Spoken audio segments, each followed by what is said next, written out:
pour le groupe du Rassemblement démocratique et social européen.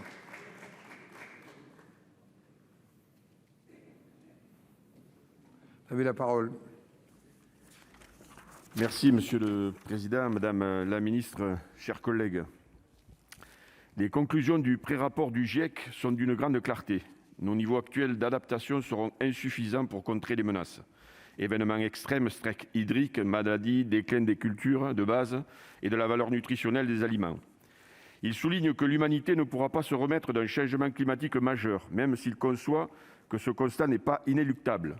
Il est encore possible de transformer radicalement des comportements à tous les niveaux, individus, communautés, entreprises, institutions et gouvernements. Mais avons-nous le même niveau de lecture de ces données ? Faisons-nous confiance à nos experts ? Nous avons, depuis des mois, reçu de très nombreuses sollicitations sur ce projet de loi. L'adhésion n'est pas là, les résistances sont fortes. Pourtant, une part croissante de nos concitoyens prend toute la mesure de l'ampleur du défi. J'entends et je souscris aux arguments selon lesquels la France ne peut, à elle seule, assumer la charge de la lutte contre le changement climatique et se placer systématiquement en situation de subir la concurrence déloyale, car de l'économie dépend également notre survie. Je le dis souvent dans cet hémicycle, l'échelle européenne doit être pleinement mobilisée et privilégiée. Mais la France doit prendre ses responsabilités. C'était le sens des amendements symboliques qui ont été votés en préambule de nos débats. Notre rôle premier en tant qu'élus est de sensibiliser, de convaincre et d'accompagner pour déclencher l'acceptation sociale, car la loi ne peut pas tout et tel n'est pas son rôle. Le taux d'abstention lors des élections départementales et régionales démontre que l'adhésion à nos projets politiques n'est pas acquise. Les démarches vertueuses doivent être encouragées. Les dispositions du projet de loi relatives à l'amélioration de l'information des consommateurs sont bienvenues. L'existence de pratiques commerciales trompeuses en matière environnementale prouve que l'intérêt des citoyens se tourne davantage vers les biens et services les plus respectueux de l'environnement. L'encadrement de la publicité deviendrait alors superflu dès lors que le consommateur s'orientera spontanément vers de tels produits. Quant au transfert au préfet du pouvoir de police en matière de publicité, nous sommes satisfaits car de nombreuses communes rurales ne pouvaient assumer cette charge. L'accompagnement des ménages modestes, mais aussi des classes moyennes, en matière de transport est également primordial dans un contexte d'extension des restrictions à la circulation. Le Sénat a fait œuvre utile sur ce titre par la mise en place d'un prêt à taux zéro pour l'acquisition de véhicules et de poids lourds peu polluants, de la TVA 5,5 pour les billets de train ou encore l'instauration d'un dispositif de fixation d'un prix plancher pour certains billets d'avion. Le titre relatif au logement constitue notre plus grande déception.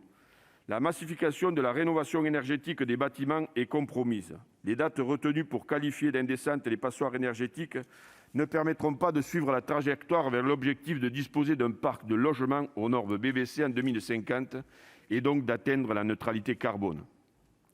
Au niveau de l'agriculture, il faut temporiser. Si elle représente un quart de nos émissions de gaz à effet de serre, elle constitue également un point central par la captation du dioxyde de carbone par le sol.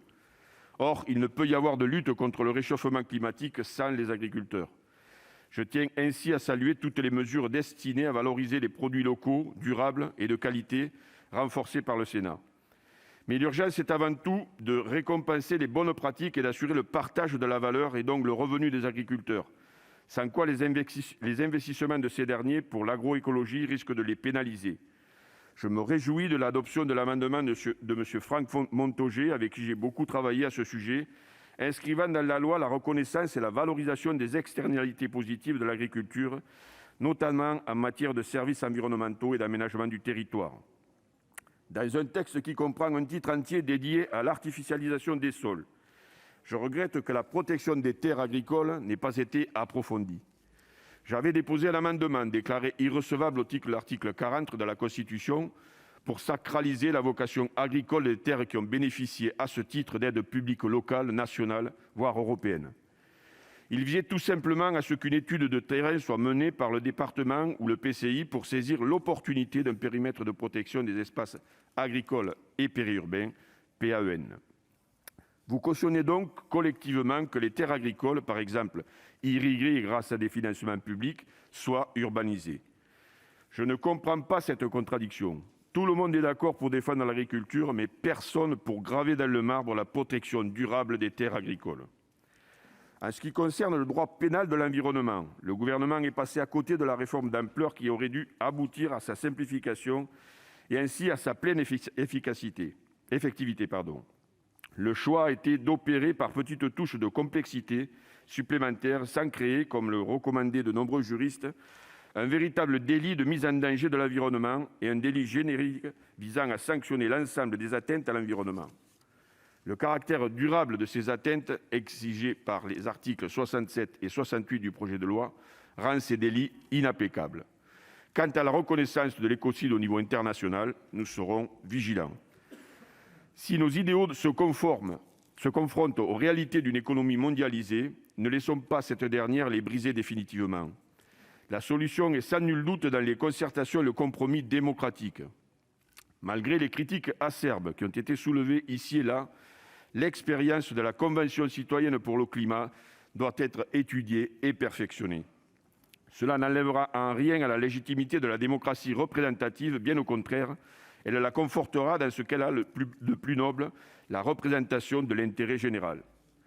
C'est certes une méthode complexe, mais il est primordial de la développer, car in fine, c'est l'acceptabilité qui est visée.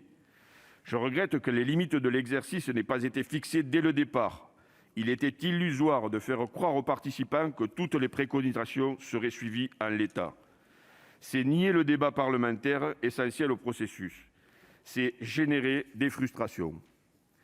Pour conclure, après ces 2 semaines de débat, il me vient surtout à l'esprit un dessin de Xavier Gorce de 2017, où l'un des pingouins affirme « C'était mieux avant ». Et lorsque l'autre lui demande « Quand ?», il lui répond « Quand je croyais que ce serait mieux après ». Mes chers collègues, pour que le monde soit mieux après, les efforts doivent être engagés dès maintenant.